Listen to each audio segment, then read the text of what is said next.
The three truths that your ego does not want to hear. The three truths of reality. Explained by the Buddha himself. These truths are something that the ego does not like at all. It wants to not see it. It wants to look away. It wants to avoid it. But actually what it is avoiding is freedom. Because it's a limiting belief, which is both energetic, emotional, and mental. The first truth is impermanence. Nothing is ever in a steady state. Everything is always changing. If you look at something under a microscope, you see it's always changing. It's always moving. Everything seems solid. But look at a table closely and everything is actually moving. Those particles and atoms are always moving.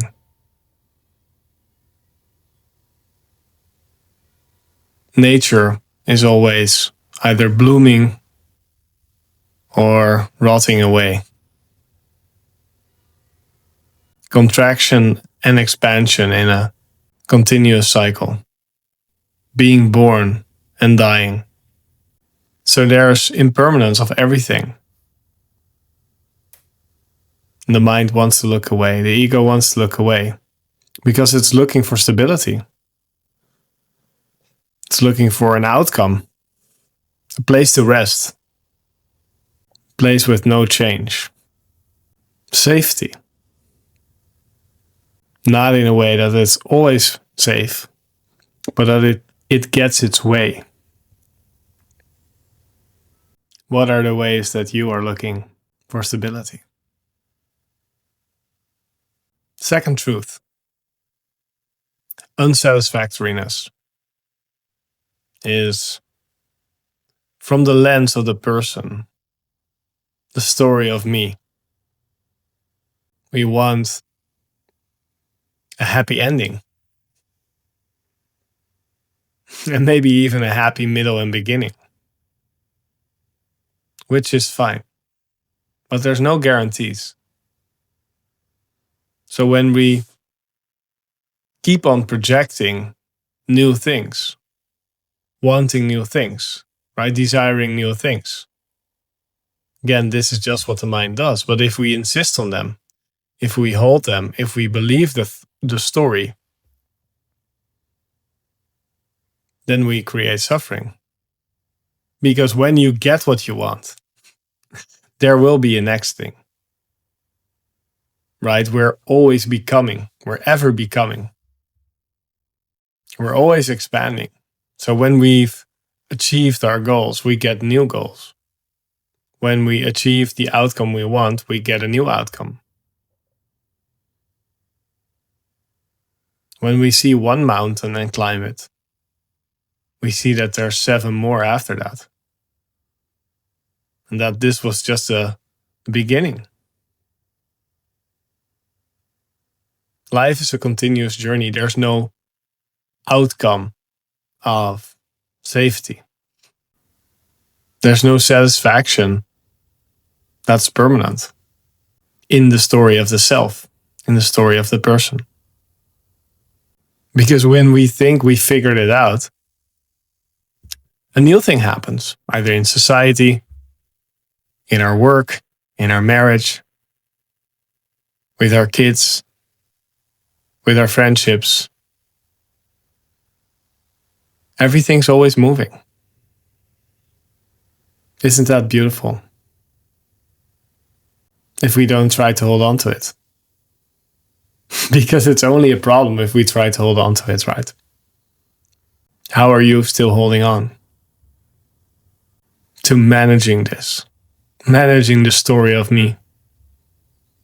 I'm not saying that you need to avoid your responsibilities. I'm not saying that you leave your wife, your children, your man, your parents, your friends, or anybody behind. I'm not saying you wouldn't work. I'm just saying you wouldn't do it for the story that you've created in your head. It would just be a natural outpouring of love. And the third characteristic of this reality, which your ego doesn't want to hear,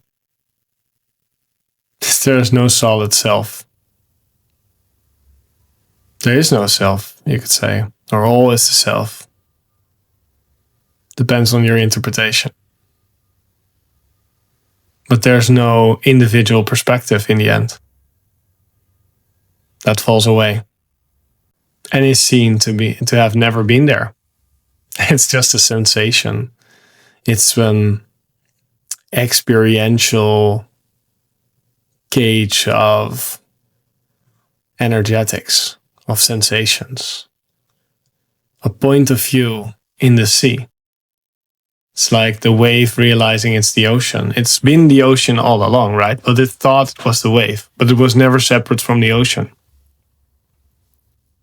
There is no wave, there's only the ocean, we could say. So there's no individual self. There is a body, yes. You could say there's a character. There's a role to play.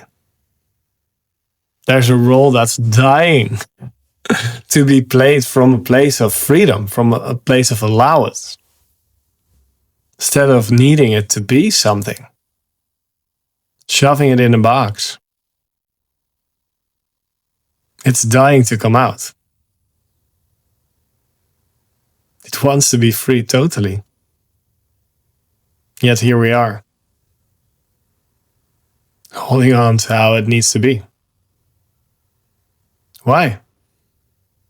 It's not necessary. It's not necessary at all. So this third characteristic of no self, meaning everywhere we look, we just find sensations. We just find experience without an owner. Who's running the blood through your body? Who's making the brain come up with all these thoughts, all these emotions? Who's doing that? It's just happening, my friend. Isn't that beautiful? It's not what the ego wants to hear, that everything just appears, that's okay. The ego lives in the management role, trying to control the story of me. What's it gonna be? Is she going to be successful? Is she going to get love? A pat on the back? Validation? Promotion? Lose the weight? Let go and let God. There's only God, so let it do its thing. Let this be free. And know that your whole life will change. So notice what you're holding on and what wants to be free.